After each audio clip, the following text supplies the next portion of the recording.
Hi gang, Jeff McAleer once again, and today I'm taking a look at Night of Man, the battle for Earth's survival from Flying Pig Games, designed by our friend Mark H. Walker. I do want to mention, if you caught the Outside the Box video for Cubicle 7's Dalek Dice, which honestly it's not really outside the box, it's not in a box, but regardless, you know that there were some games that I had actually sent out to a prospective new reviewer, and they didn't do anything. They didn't do any work, and never heard anything back. And I had to ask to get those games sent back to me, and I finally did. And unfortunately, Night of Man was one of those games. But thankfully, I did get it back, and we're going to take a quick peek. You may know a little bit about Flying Pig Games, and Mark H. Walker, I should say, was the man behind Lock and Load. And I know Lock and Load, he sold that off, and he wanted to start kind of working on less of war games and kind of branch out a little bit, and that's how Flying Pig Games came about. Night of Man is for 2 players, ages 14 and up, and it plays in about an hour to 3 hours. And what it is the Earth has been pretty much taken over by aliens, and humanity's forces are going to fight back and try to take the Earth back. So let's open this up, take a peek. I have heard some really good things about Night of Man. So first off, we have some cards, and we will take a look at those in just a moment as I straighten the box out. And then we've got the rules, and pretty good size rule book, 28 pages it looks like. Well, a little more than that with designer notes. Just kind of taking a look through. The scale of the game, sequence of play, the player impulse, movement, stacking and combat.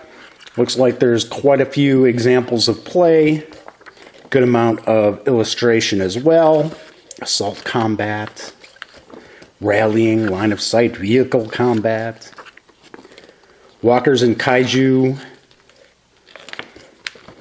card actions, abilities, powers, and some of the scenarios. Okay. And the skirmish game. And then we've got the designer notes to finish out. So we've got the rules there. We have a couple of play aids, it looks like. Dual-sided. It's like, well, for a second I was going to say maybe they're the aliens and the humans, but they look identical. We've got a couple more play aids with sequence of play and some advertising on the back. And then we've got some of the counters, and these counters are pretty big. Now look at that. Compare that to the size of my thumb. So we've got civilians, dual-sided, civilians, and fanatics. Okay, so we've got that. We've got some of the vehicles, some of the mechs.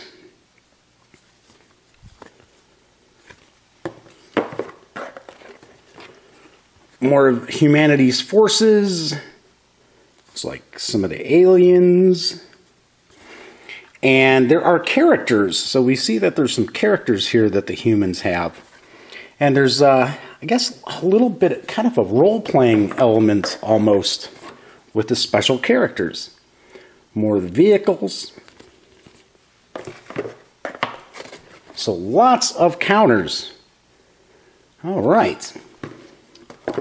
And then we have some mounted maps. And it looks like they're square as opposed to hexagonal movement. we've got 1,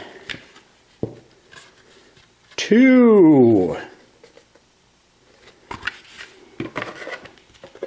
Looks like we've got 4 of these altogether.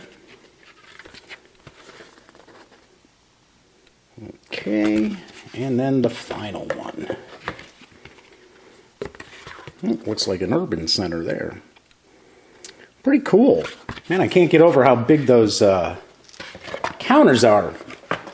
And then we've got the cards too. So give me a second and I'll open these up. Okay, so we've got 54 cards here, and I believe it's all just one deck. And that it is. And one thing I'll mention, you probably noticed there aren't any dice. Where are the dice? How do you resolve combat with the cards? You'll notice down here we have different results. And the cards up here have action.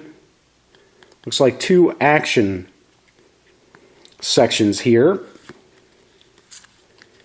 And I would take a stab that you probably can only have so many cards in your hand at one time, and the rest of the deck you're going to draw from to get your combat results, like so.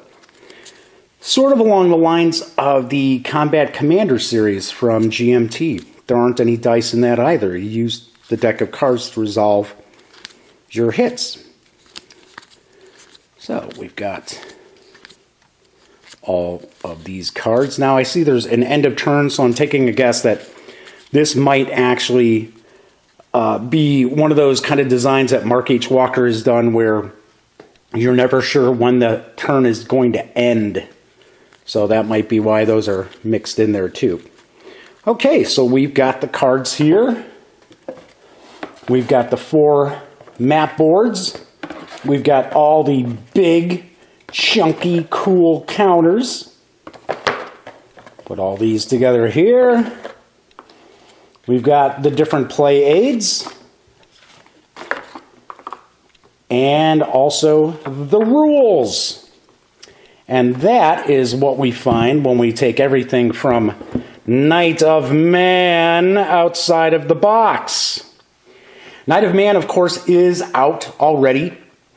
And it carries an MSRP, I believe, of $80, but I've seen it on the Flying Pig Games website right now for $55. So you can actually probably save money just even going to the Flying Pig Games website.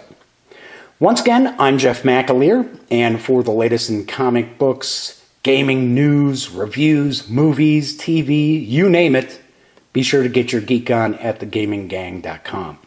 And until next time, thanks for watching.